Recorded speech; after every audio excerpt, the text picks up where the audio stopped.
60조 원대 캐나다 잠수함 사업에서 한국이 떨어졌습니다.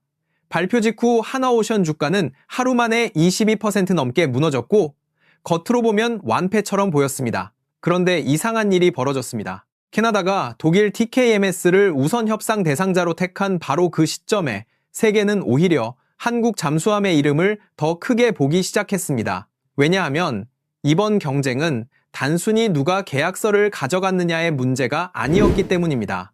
독일은 잠수함 수출의 전통 강자였고 한국은 불과 한 세대 전까지만 해도 독일 기술을 배우던 나라였습니다. 그런데 그 한국이 캐나다 역사상 최대급 군사 조달 사업의 마지막 결승까지 올라갔습니다. 이 자체가 이미 세계 방산 시장에 던진 신호였습니다.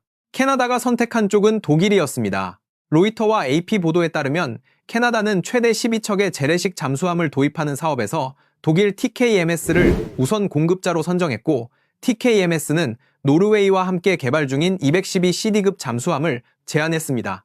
이 사업은 캐나다의 노후한 빅토리아급 잠수함을 대체하는 프로젝트로 캐나다 역사상 가장 큰 군사 조달 중 하나로 평가됩니다. AP는 캐나다가 북극 작전 능력과 나토 내 상호 운용성을 강조했다고 전했습니다. 즉, 캐나다의 선택은 단순한 성능 비교만이 아니었습니다. 독일이라는 나토 핵심국 노르웨이와 함께 움직이는 유럽 방산 구도, 그리고 장기간 유지 보수와 훈련 체계까지 모두 얽힌 전략적 선택이었습니다. 여기서 중요한 건 한국이 기술로 무너진 게 아니라는 점입니다. 파이낸셜 타임스는 독일 212CD가 나토 상호 운용성과 유럽 방위 협력 측면에서 힘을 얻었다고 분석하면서도 한국의 제안이 경쟁력 있고 효율적이었다고 전했습니다. 가디언 역시 캐나다가 독일 모델을 택한 이유를 북극 방어 나토 표준 장기 협력 구도와 연결해 설명했습니다. 쉽게 말하면 이번 승부는 누가 더 좋은 잠수함을 만들었느냐, 하나로 끝난 싸움이 아니었습니다. 캐나다 입장에서는 향후 수십 년 동안 어느 진영과 더 깊이 묶일 것인가, 어느 산업권과 유지보수 체계를 같이 가져갈 것인가까지 계산해야 했습니다. 그래서 한국의 탈락은 기술 패배라기보다 동맹 구조와 실적의 벽을 실감한 결과에 가까웠습니다. 하지만 이 장면을 뒤집어 보면 전혀 다른 의미가 보입니다. 독일은 잠수함 수출 시장에서 오래된 강자입니다. AP는 TKMS가 나토 회원국 다수가 운용하는 재래식 잠수함 분야에서 강한 입지를 가지고 있다고 설명했습니다. 그런 독일과 한국이 끝까지 맞붙었다는 것, 바로 이것이 핵심입니다.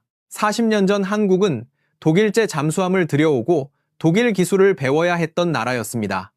설계도와 핵심 부품을 바라보며 하나씩 따라가던 학생이었습니다. 그런데 이제 그 학생이 스승과 같은 시험장에 들어가 마지막 문제까지 풀었습니다. 계약서는 독일이 가져갔지만 세계 시장은 한국을 더 이상 초보자로 보지 않게 됐습니다. 이번 캐나다 사업이 남긴 진짜 흔적은 바로 그 변화입니다.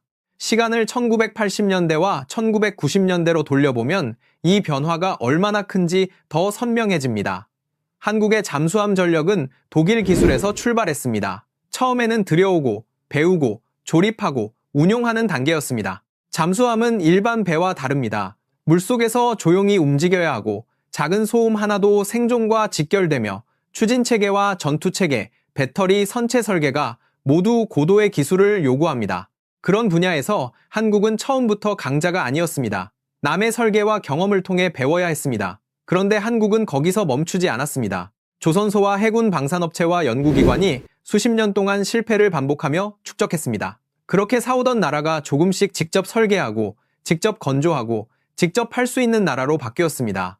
그 변화가 처음 세계 앞에 강하게 드러난 순간이 인도네시아 수출이었습니다. 2011년 대우조선해양 지금의 하나오션 계열로 이어지는 한국조선업은 인도네시아와 잠수함 3척 수출 계약을 체결했습니다. 당시 의미가 컸던 이유는 단순히 금액 때문이 아니었습니다. 한국이 잠수함을 도입하는 나라에서 수출하는 나라로 바뀌었다는 선언이었기 때문입니다. 배 한 척을 파는 것과 잠수함을 파는 것은 차원이 다릅니다. 잠수함은 한 나라의 은밀한 해양 전력을 책임지는 핵심 무기입니다. 그런 장비를 외국이 산다는 건 그 나라가 한국의 설계, 건조, 운용 지원 능력을 믿었다는 뜻입니다. 그때부터 한국은 조용히 독일의 뒤를 따라가는 나라가 아니라 독일의 시장을 조금씩 두드리는 나라가 됐습니다. 캐나다 사업은 그 여정의 가장 큰 시험대였습니다. 로이터는 이 사업이 최대 12척의 디젤 잠수함을 도입하는 경쟁이며 업계 추산으로 초기 조달 규모만 120억 달러를 넘는 대형 프로젝트라고 보도했습니다. 여기에 장기 유지 보수와 운용 지원 산업 협력까지 더하면 총 사업비는 훨씬 커집니다. 가디언은 장기 유지 보수까지 포함하면 비용이 700억 달러를 넘을 수 있다고 설명했습니다. 그래서 이 사업은 잠수함 몇 척을 사는 계약이 아니라 캐나다의 해군 산업과 북극 전략 나토 방위 구도를 새로 짜는 계약이었습니다. 하나오션이 이 무대에서 마지막까지 남았다는 건 한국 잠수함이 이미 세계 최고 수준의 조달 경쟁에 들어갔다는 뜻입니다. 하나오션의 제안도 작지 않았습니다. 코리아 헤럴드는 하나오션이 2026년부터 2044년까지 700억 캐나다 달러가 넘는 무역 투자 효과와 연간 2만 5천 명 이상의 일자리 창출을 약속했다고 보도했습니다. 한화 측은 캐나다 산업과 협력하고 현지 공급망을 키우고 빠른 인도 일정을 제시했습니다. 하나오션의 캐나다 홍보 사이트에 따르면 계약이 2026년에 체결될 경우 첫 잠수함은 2032년, 첫 사척은 2035년까지 인도할 수 있다는 일정도 제시됐습니다. 이건 단순히 좋은 잠수함을 만들겠습니다가 아니었습니다. 캐나다의 산업과 일정까지 책임지겠습니다라는 종합 패키지였습니다. 독일과 경쟁할 만큼 한국의 제안이 정교해졌다는 뜻입니다. 성능 면에서도 한국 잠수함은 강한 인상을 남겼습니다. 하나오션이 제안한 KSS-2I 계열은 한국 해군의 최신 디젤 전기 잠수함 기술을 바탕으로 합니다. 한화의 KSS-3I, CPS 설명은 이 함정이 리튬이온 배터리와 공기부료 추진 체계, 즉 AIP를 갖췄다고 소개합니다. 리튬이온 배터리는 기존 납축전지보다 에너지 밀도와 지속 운용 측면에서 장점이 있는 것으로 평가됩니다. 또 KSS-3호는 크기와 무장 탑재 능력에서도 기존 재래식 잠수함과 다른 존재감을 보여왔습니다. 물론 캐나다가 실제로 요구한 세부 운용 조건은 복잡합니다. 그러나 적어도 한국이 이제 싸게 만드는 나라가 아니라 고성능 잠수함을 제안할 수 있는 나라라는 점은 캐나다 경쟁 과정에서 충분히 드러났습니다. 상징적인 장면도 있었습니다. AP는 한국 해군의 도산한 창호함이 캐나다 브리티시 컬럼비아 에스퀴말트 해군기지에 도착했다고 보도했습니다. 이 잠수함은 약 2달에 걸쳐 1만 5천 킬로미터를 항해했고 한국 잠수함으로는 처음으로 태평양을 횡단했습니다. 이건 단순한 홍보 행사가 아니었습니다. 잠수함은 말로 설명하는 장비가 아닙니다. 실제로 움직이고 조용히 버티고 먼 바다를 건너 능력을 보여줘야 합니다. 한국은 바로 그 방식을 택했습니다. 서류와 브로슈어가 아니라 실제 잠수함을 캐나다 앞바다까지 보냈습니다. 계약은 독일이 가져갔지만 그 항해는 세계 바이어들에게 한국 잠수함이 실제 바다 위에서 검증되고 있다는 강한 이미지를 남겼습니다. 그러나 캐나다가 독일을 택한 이유도 냉정하게 봐야 합니다. 독일 212, CD는 독일과 노르웨이가 함께 개발하는 모델이고 캐나다 입장에서는 북극 작전과 나토 협력이라는 정치 군사적 의미가 컸습니다. AP는 캐나다가 독일 선택을 발표하면서 나토 방위비 목표와 동맹 내 상호 운용성을 강조했다고 전했습니다. 독일 정부와 노르웨이의 지원이 결합되면서 이 사업은 단순한 기업 간 경쟁을 넘어 국가 대 국가 방위 협력 구도가 됐습니다. 한국은 기술과 가격 속도에서 강점을 보여줬지만 캐나다가 최종적으로 본 것은 앞으로 수십 년 동안 누구와 함께 갈 것인가였습니다. 이 부분에서 나토라는 이름표는 여전히 강했습니다. 한국이 넘어야 할 벽이 무엇인지도 분명해진 겁니다. 그래서 이번 결과를 한국 잠수함이 약해서 졌다고 말하면 핵심을 놓치는 겁니다. 더 정확히 말하면 한국 잠수함은 기술적으로 세계 정상급 경쟁에 들어갔지만 방산 수출에서는 기술만큼이나 동맹, 실적 유지 보수, 네트워크, 현지 산업 참여가 중요하다는 것을 확인한 싸움이었습니다. 방산은 자동차나 스마트폰처럼 물건만 잘 만들면 끝나는 시장이 아닙니다. 구매국은 수십 년 동안 부품을 받고 정비를 맡기고 승조원을 훈련하고 비상시 동맹과 함께 운용해야 합니다. 그래서 좋은 제품과 믿을 수 있는 체계가 함께 있어야 합니다. 한국은 제품의 가치를 인정받았고 이제 남은 숙제는 그 제품을 둘러싼 글로벌 운용 생태계를 더 넓히는 것입니다. 주식시장은 냉정했습니다. 파이낸셜 타임스는 독일 선정 이후 한화오션 주가가 22% 급락했다고 전했고 국내 보도도 같은 흐름을 전했습니다. 한국경제는 하나오션이 전 거래일보다 22.65% 하락한 89,800원에 거래를 마쳤다고 보도했습니다. 겉으로 보면 투자자들은 60조 원 사업을 놓쳤다고 받아들였습니다. 실망 매물이 쏟아진 것도 당연합니다. 방산 수출에서 이런 초대형 사업을 따내면 기업 가치가 크게 달라질 수 있었기 때문입니다. 하지만 주가의 하루 움직임과 산업의 장기 가치는 다르게 봐야 합니다. 계약은 놓쳤지만 한국 잠수함이 세계 최대급 조달 시장에서 독일과 끝까지 겨룬 경험은 사라지지 않습니다. 오히려 캐나다 발표 직후 또 다른 흐름이 나타났습니다. 미국이 한국 조선업을 더 진지하게 들여다보기 시작한 겁니다. 코리아 중앙데일리는 미국 해군이 한국 조선업체들의 군함 건조 능력을 평가하기 시작했다고 보도했습니다. 메리타임 이그제큐티브도 미국 정부가 한국 주요 조선사들의 구축함과 중형급유함 관련 정보 요청서 RFI를 보냈다고 전했습니다. HD 현대중공업과 하나오션은 구축함 관련 정보를 제출했고 삼성중공업을 포함한 세 회사는 중형급유함 관련 답변을 냈다는 내용입니다. 아직 계약이 아닙니다. 하지만 미국이 공식적으로 한국 조선사의 설계 능력과 건조 능력을 묻기 시작했다는 점 자체가 중요합니다. 왜 미국이 한국을 봐야 했을까요? 답은 미국 조선업의 구조적 고민에 있습니다. 미국 의회 예산국 CBO는 2024년 12월 1일 기준 미 해군의 전투함대가 296척이었고 해군의 2025년 계획은 장기적으로 381척 목표를 향한다고 분석했습니다. 그 목표를 달성하려면 30년 동안 364척을 사야 하고 선박 건조비는 매년 약 401억 달러 수준이 필요하다고 봤습니다. 그런데 미국 조선소만으로 그 모든 물량을 빠르게 처리하기가 쉽지 않습니다. 미 해군은 더 많은 배가 필요하고 중국과의 조선 능력 격차는 커졌으며 동맹국 조선 역량을 활용해야 한다는 목소리가 커졌습니다. 바로 이 틈에서 한국 조선의 전략적 가치가 올라간 겁니다. AP는 미국 상원 의원들이 중국의 조선 능력에 대응하기 위해 한국과 일본의 조선 협력을 모색했다고 보도했습니다. 같은 기사에서 중국은 2024년 세계 조선 능력의 53%를 차지한 반면 미국은 0.1% 수준에 불과하다고 설명했습니다. 한국과 일본은 각각 세계 2위와 3위 조선 강국으로 거론됐습니다. 이 숫자가 말해주는 건 단순합니다. 미국은 세계 최강 해군을 가진 나라지만 상업, 군수, 조선 생산 능력에서는 더 이상 혼자 모든 것을 감당하기 어려운 상황입니다. 반면 한국은 대형 선박을 빠르게 정교하게 반복적으로 건조해온 경험이 있습니다. 캐나다에서는 계약을 놓쳤지만 미국이라는 더 큰 판에서는 한국 조선이 필요한 존재로 떠오른 겁니다. 한화의 미국 행보도 이 맥락에서 중요합니다. 한화는 미국 필라델피아의 필리 조선소를 인수하며 미국 현지 생산 기반을 마련했습니다. 워싱턴 포스트와 AP는 한국이 미국 조선업 재건을 돕는 협력 구상을 제시했고 한화의 필리 조선소 인수와 미국 해군 선박 정비 참여가 그 흐름의 일부라고 보도했습니다. 미국 군함은 원칙적으로 미국 내 건조와 관련 법적 제한이 많습니다. 그래서 한국 조선사가 미국 시장에 들어가려면 단순 수출만으로는 어렵습니다. 그런데 미국 안에 조선소를 확보하면 이야기가 달라집니다. 미국에서 지어야 한다는 조건이 있다면 한국 기업이 미국 땅에서 짓는 방식이 하나의 해법이 될 수 있기 때문입니다. 이 지점에서 캐나다 탈락의 의미가 달라집니다. 겉으로는 60조 원짜리 사업을 놓친 패배였습니다. 그건 부정할 수 없습니다. 하지만 방산 시장은 한 번의 계약으로 끝나지 않습니다. 어느 나라가 어떤 제안을 했고 어느 수준까지 경쟁했고 어떤 기술을 보여줬는지가 다음 시장에 계속 남습니다. 캐나다에서 한국은 독일과 마지막까지 비교된 나라가 됐습니다.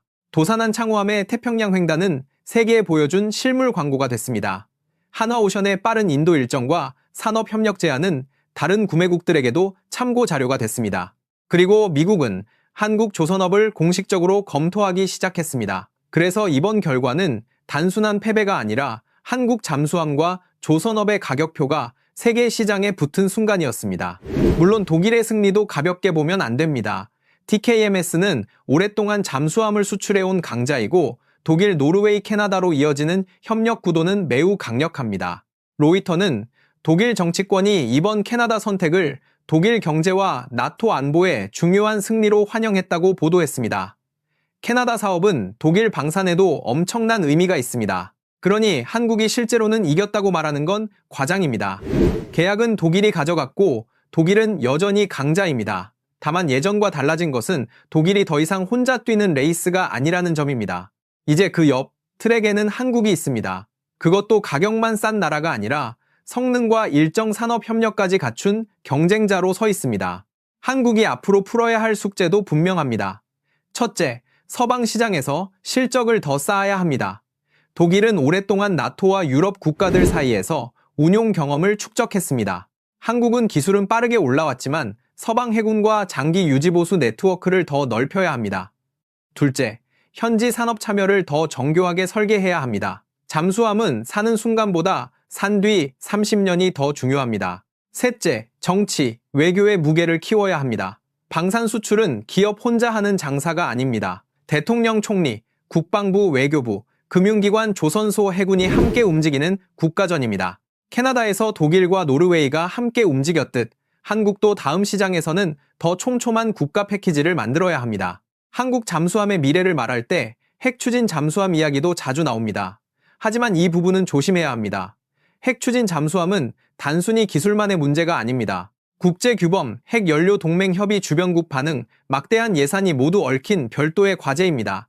이번 캐나다 사업에서 다뤄진 것은 어디까지나 재래식 잠수함입니다. 한국의 KSS-3I가 고성능 재래식 잠수함으로 세계 시장에서 주목받았다는 점과 한국 안에서 핵 추진 잠수함 논의가 커지고 있다는 점은 구분해야 합니다. 중요한 건 한국이 이제 그런 고급 해양 전력 논의를 할 수 있는 산업 기반까지 성장했다는 사실입니다. 40년 전에는 독일에서 배우던 나라가 이제는 미래 잠수함 전략을 스스로 설계할 수 있는 단계에 들어섰습니다. 이 변화는 잠수함만의 이야기가 아닙니다. 한국 조선업 전체의 이야기입니다. LNG 운반선, 컨테이너선, 해양 플랜트, 군함 잠수함까지 한국 조선은 오랫동안 고부가 선박 시장에서 경쟁해왔습니다. 상선에서 쌓은 용접 블록 생산 공정 관리 납기 준수 능력이 군함과 잠수함 영역에서도 강점으로 이어집니다. 미국이 한국 조선소의 구축함과 급유함 역량을 묻는 것도 바로 이 때문입니다. 배를 많이 만들어 본 나라, 일정 안에 만들어 본 나라, 대형 선박을 반복 생산해 본 나라의 가치는 해양 안보가 흔들릴수록 올라갑니다. 캐나다 사업 하나를 놓쳤다고 이 산업의 방향이 바뀌지는 않습니다. 오히려 세계가 한국 조선의 다음 역할을 더 크게 묻기 시작했습니다. 그래서 오늘 제목의 의미는 이렇게 정리할 수 있습니다. 캐나다는 독일을 택했습니다.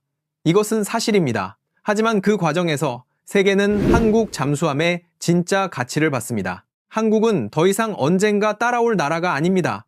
이미 독일과 마지막까지 경쟁하는 나라입니다. 기술은 충분히 보여줬고 일정도 제안했고 실제 잠수함을 태평양 건너 캐나다까지 보냈고 미국은 한국 조선사들의 능력을 묻기 시작했습니다. 계약서 하나는 놓쳤지만 한국이 세계 방산 시장에서 어떤 위치까지 올라왔는지는 분명히 각인됐습니다. 이건 정신승리가 아닙니다. 수십 년 동안 축적한 조선 기술과 해군 운용 경험이 세계 시장의 비교표 위에 올라간 결과입니다. 처음 질문으로 돌아가 보겠습니다. 캐나다에서 떨어진 한국에게 왜 세계의 시선이 더 모였을까요? 이유는 간단합니다. 독일은 이긴 강자였고 한국은 강자를 끝까지 긴장시킨 도전자였습니다.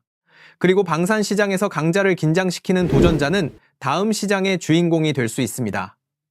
과거 한국은 독일 잠수함을 사오던 나라였습니다. 이제는 독일과 경쟁하고 캐나다 앞바다에서 실물을 보여주고 미국 조선재건의 파트너 후보로 거론됩니다. 사오던 나라가 파는 나라가 됐고 배우던 나라가 이제는 함께 설계하자고 제안받는 나라가 됐습니다. 이것이 이번 캐나다 잠수함 사업의 진짜 의미입니다.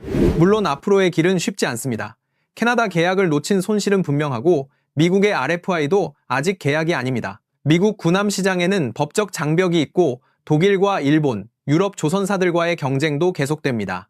잠수함 수출은 기술뿐 아니라 외교, 금융, 안보, 신뢰, 장기 유지 보수가 모두 필요한 시장입니다. 그러나 한국은 이미 가장 어려운 첫 단계를 넘었습니다. 세계가 한국 잠수함을 진지하게 비교하기 시작했다는 단계입니다.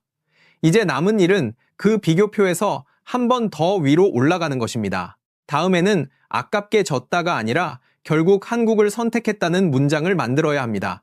그것이 한국 조선과 방산이 앞으로 써야 할 다음 장입니다. 여러분은 어떻게 보시나요? 캐나다가 독일을 선택한 이번 결과를 단순한 패배로 봐야 할까요? 아니면 한국 잠수함이 세계 최고 무대에서 인정받기 시작한 신호로 봐야 할까요? 분명한 것은 하나입니다. 40년 전 잠수함 기술을 배우던 한국은 이제 세계 방산 시장에서 독일과 맞붙고 미국이 역량을 묻는 나라가 됐습니다. 계약서는 놓쳤지만 몸값은 남았습니다.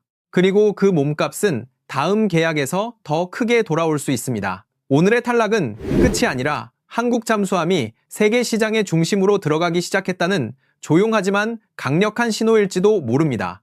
이 영상은 공개된 자료와 언론 보도를 바탕으로 한 경제산업 및 방위산업 분석입니다. 특정 국가, 민족 기업 또는 집단을 비하하거나 군사적 긴장을 조장하려는 목적이 없으며 무기 운용이나 전술 정보를 제공하기 위한 내용이 아닙니다.